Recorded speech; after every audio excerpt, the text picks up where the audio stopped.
এই হচ্ছে full team, সবাই আছে। আমরা এখান দিয়ে উঠবো। চলে এলাম আমাদের সেই চিরপরিচিত হরিদ্বার স্টেশনের এসকেলেটরের উপর দিয়ে চলে যাব আমরা। আমাদের দাঁড়িয়ে আছে গাড়ি, ওখান থেকে আমাদের যাত্রা শুরু। আমরা বেরিয়ে পড়েছি চারধাম যাত্রার উদ্দেশ্যে। যদিও শেষ পর্যন্ত সময়ের অভাবে আমরা 3 ধাম পর্যন্ত কমপ্লিট করতে পেরেছি, যমুনোত্রী আমরা যেতে পারিনি। পরিকল্পনা মাফিক হাওড়া থেকে দুন এক্সপ্রেসে চড়ে চলে এলাম হরিদ্বার।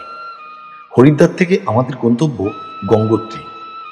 সকাল 6টার সময় আমাদের ড্রাইভার বিভুজি আমাদের নিয়ে চলল গঙ্গোত্রীর উদ্দেশ্যে।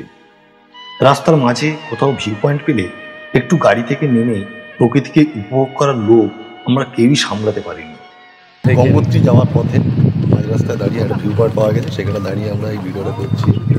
শহরটা এই পিছন দিকটা হচ্ছে এই মেন রাস্তা, দূরে দেখা যাচ্ছে, এটা হচ্ছে পুরো সিটিটা।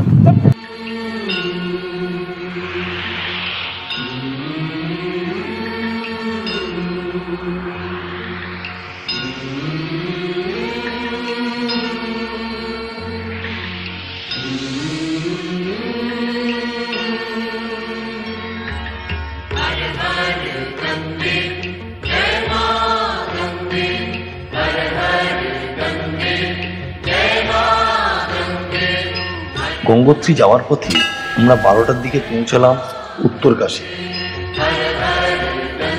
এখানে আছে বাবা কাশী বিশ্বনাথের মন্দির।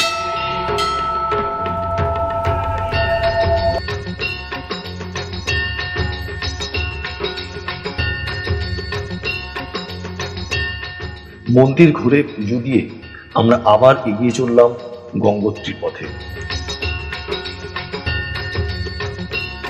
গঙ্গোত্রী যাওয়ার পথে রাস্তার ধারে হোটেলে লাঞ্চ সারতে একটু ব্রেক নিলাম। একটু দূরেই বয়ে চলেছে গঙ্গা নদী। কয়েকজন তখন ফটো তুলতে ব্যস্ত। যাই হোক, ফটোশ্যুট করে সবাই চলে আসলাম লাঞ্চ করতে। গঙ্গোত্রী যাওয়ার আগে একটা রেস্টুরেন্টে খেতে বলেছি, 150 টাকা করে প্লেট খাবারে। এই হচ্ছে খাবার, রাইস, ডাল, চানা আর স্যালাড। টেস্ট কেমন? টেস্ট ভালো। এবার বাইরে একটু আবহাওয়ার পরিবর্তন নজরে পড়ল। রাস্তার ধারে দেখলাম গ্লেসিয়ার, আর তার পাশ দিয়ে আপন বেগে নেমে আসছে নাম না জানা ঝর্ণা। এখানে কিছুক্ষণ সময় কাটিয়ে আবার এগিয়ে চললাম। গঙ্গোত্রী যখন এসে পৌঁছলাম তখন প্রায় সন্ধ্যা নেমে এসেছে।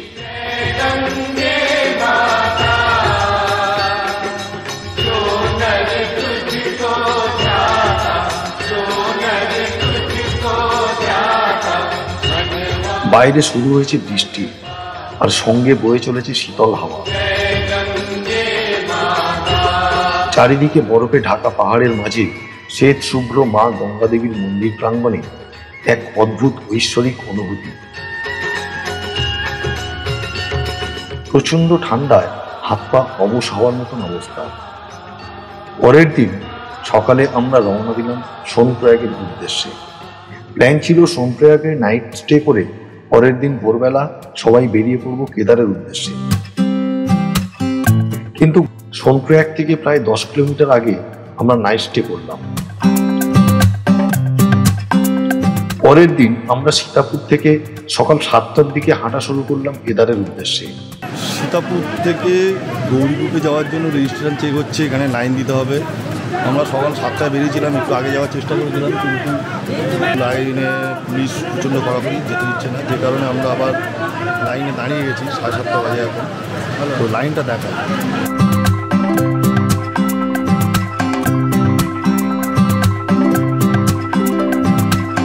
লাইন দিয়ে যখন রেজিস্ট্রেশনের জায়গায় এসে পৌঁছালাম তখন সকালে সব এনার্জি প্রায় শেষ হতে বসেছে, কারণ ঘড়িতে তখন প্রায় 10:30, আর এই পুরো সময়টা আমরা দাঁড়িয়ে কাটিয়েছি। যাই হোক, রেজিস্ট্রেশন শেষ করে অবশেষে যখন গৌরীকুণ্ড এসে পৌঁছলাম তখন ঘড়িতে প্রায় 9:30। গৌরীকুণ্ডের রাস্তাটা খুবই সরু এবং বিপজ্জনক। আমরা যখন গৌরীকুণ্ড থেকে কেদারের পথে হাঁটতে শুরু করলাম তখন প্রায় 1টা বেজে গেছে। গৌরীকুণ্ড থেকে কেদারের দূরত্ব প্রায় 23 কিলোমিটার। রাস্তায় আবহাওয়া যে কোনো মুহূর্তে পরিবর্তন হয়, কোথাও বৃষ্টি, কোথাও ঝড়, আবার কোথাও তুষারপাত যাত্রাপথে বাধা হয়ে দাঁড়ায়। লাখো লাখো ভক্ত এসব উপেক্ষা করেই চলেছে বাবা কেদারনাথের দর্শনে। ভীমবালি থেকে রামবাড়া যাওয়ার পথে মন্দাকিনী নদীর উপর এই ব্রিজটি 2013 সালের পরে তৈরি হয়েছে। 2013-তে যে বান এসেছিল তার দগদগে ঘায়ের ছাপ এখনো পাহাড়ের গায়ে সুস্পষ্ট। রামবাড়া গ্রামটার অস্তিত্বই প্রায় নিশ্চিহ্ন। আর একটু উপরে উঠতেই গ্লেসিয়ারের সামনে চলে এলাম। আমাদের এখনো বাকি প্রায় অলমোস্ট 6 কিলোমিটার।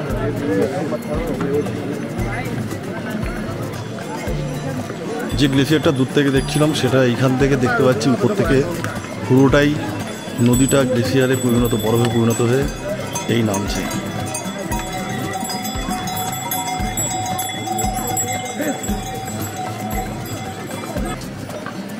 यहाँ पर लिखा है जहाँ শিব वही স্বর্গ।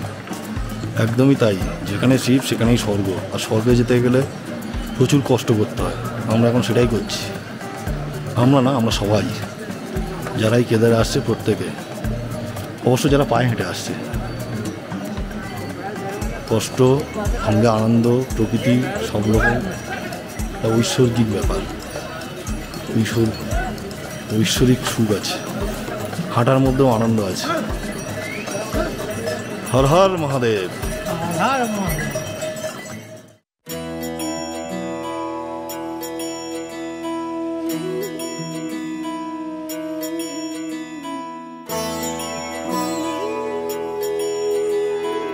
বড়লিংচুলি থেকে কেদারনাথের দূরত্ব মাত্র 3.5 কিলোমিটার, কিন্তু এই রাস্তাটা প্রচন্ড চড়াই।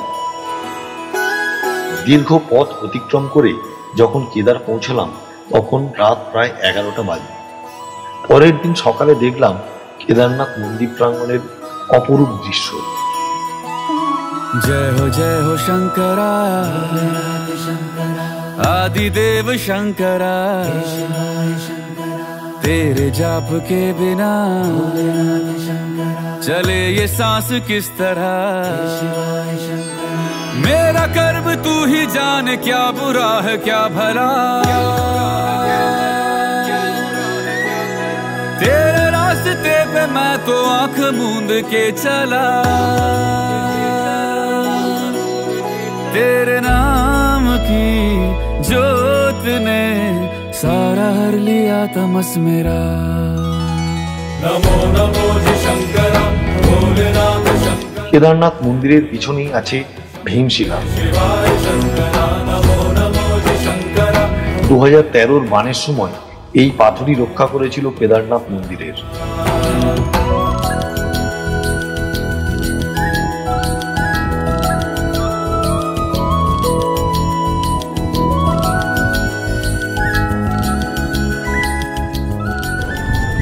কেদার থেকে আমরা এখন বেরিয়ে যাচ্ছি, 1:30 বাজে। হাঁটা শুরু করেছি, কেদারের মেন গেট থেকে বেরিয়ে গেলাম।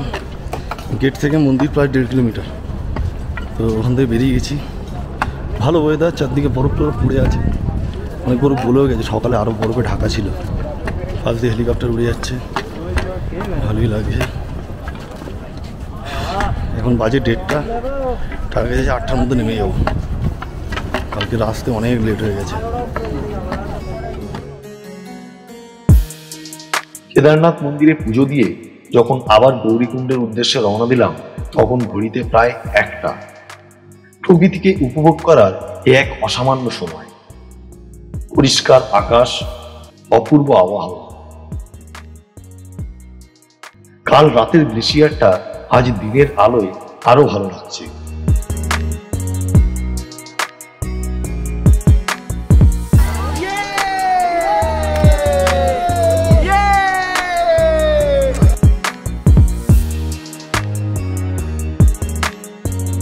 গ্লেসিয়ারের মধ্যে দিয়ে যে আমরা এতটা পথ পেরিয়ে এসেছিলাম গতকাল রাতের অন্ধকারে, তা আমরা বুঝতে পারিনি।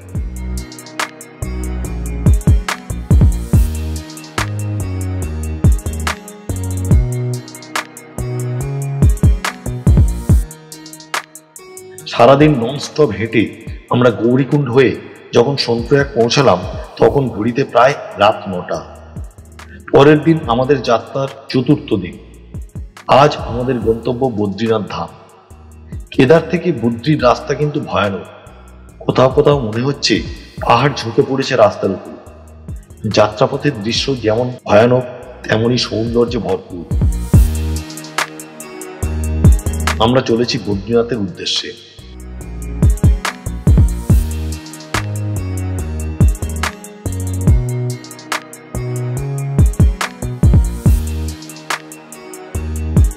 বদ্রীনাথ যখন পৌঁছলাম তখন প্রায় 7:30 বেজে গেছে।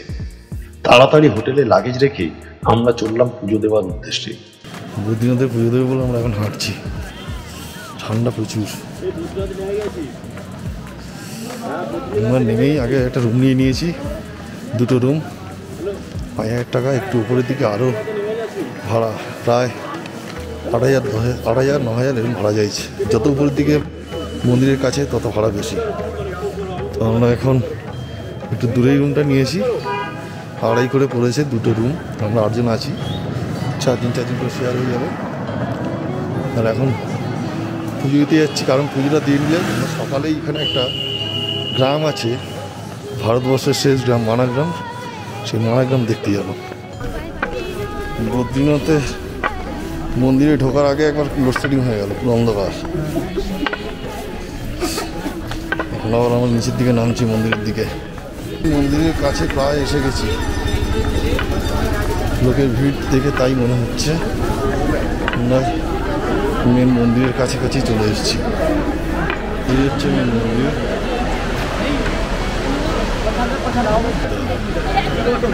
জানি না জুতো কোথায় খুলতে হবে, কিছুই জানি না, বন্ধ করে। এখন বাজে ঘড়িতে 8:30। আমরা সবাই লাইনে এসে দাঁড়ালাম, প্রায় 1.5-2 কিলোমিটার লাইন আছে। অসংখ্য দর্শনার্থী আছে।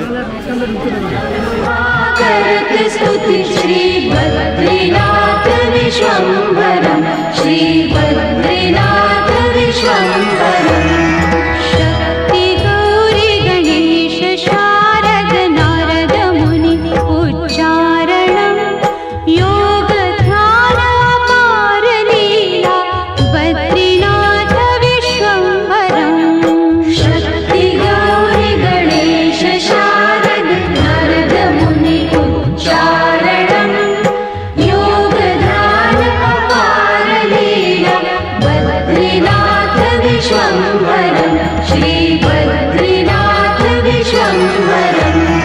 আজ সকালে আমাদের প্ল্যান ছিল মানাগ্রাম ঘুরে ঋষিকেশে নাইট স্টে করার। সেই মতো সকাল সকাল চলে এলাম ভারতবর্ষের একদিক থেকে শেষ এবং অন্য দিক থেকে প্রথম গ্রাম মানা। আমরা এখন কোথায় আছি? মানাগ্রাম। হ্যাঁ, মানাগ্রামটা কোথায়? মানাগ্রাম আমরা লাস্ট গ্রাম। ট্যুরের আজকে ক নম্বর দিন? বলো 7th ডে। আর কদিন বাকি? এখান থেকে কোথায় প্ল্যানিং, কোথায় বলো? এখান থেকে প্ল্যানিং হচ্ছে ঋষিকেশ। মানাগ্রামটা কে বলবে? ও এখান থেকে মানাগ্রাম ঋষিকেশ থেকে 17 তারিখ 10টা ট্রেন আমাদের, 10:22। আর সেম চোখ সেম আমরা এখানে আছি ভারতবর্ষের শেষ গ্রাম দাঁড়ানো হয়ে গেছে আমাদের মনাগ্রাম। এটা হচ্ছে মনাগ্রাম, যেখানে আমরা দাঁড়িয়ে। মানা নয় মানা রে মানা, সিলগাড়ি বেঁচে দাও তো, সিলগাড়ি বেঁচে দাও তো। মানাগ্রাম।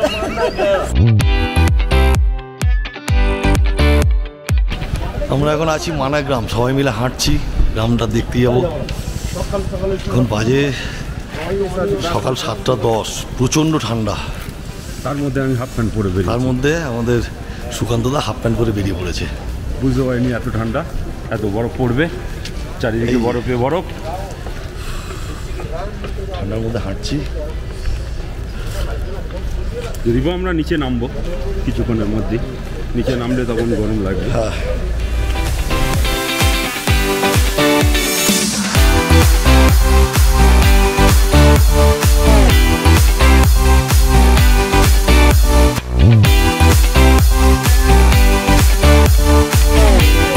আমরা বলি মানাগ্রাম হচ্ছে ভারতের শেষ গ্রাম, আর এখানে বলে মানাগ্রাম হচ্ছে ভারতবর্ষের প্রথম গ্রাম।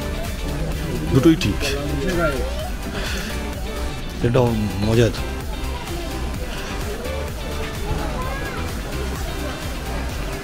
গ্রামটা ভালো, ঘুরে দেখার মতো।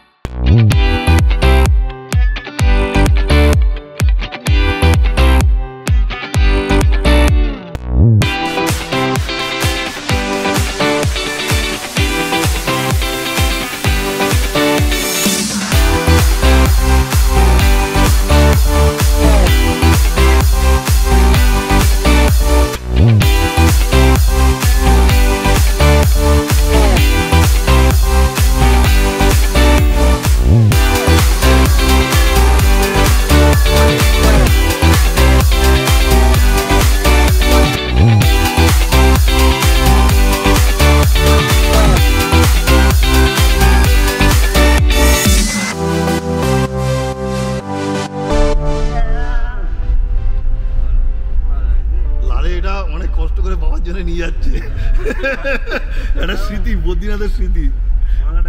সুদীপ তো কিন্তু হ্যান্ডসাম ছেলে না, লম্বা চওড়া টল ঠিক আছে, টলের সাথে ঠিক আছে। নীলকমল মন্ডল। नेक्स्ट मैं सुदीप सरदार। मैं विश्वजीत मंडल। सूरजजीत मंडल। सुकांत सरदार। मैं देवप्रिय बोराई। मैं राहुल हलदर। मैं सुदीप्त मिस्त्री। Full enjoy. इधर देखेंगे, 3 टाइम जोर से बोलेंगे, गंगा मैया की जय, की जय, की जय।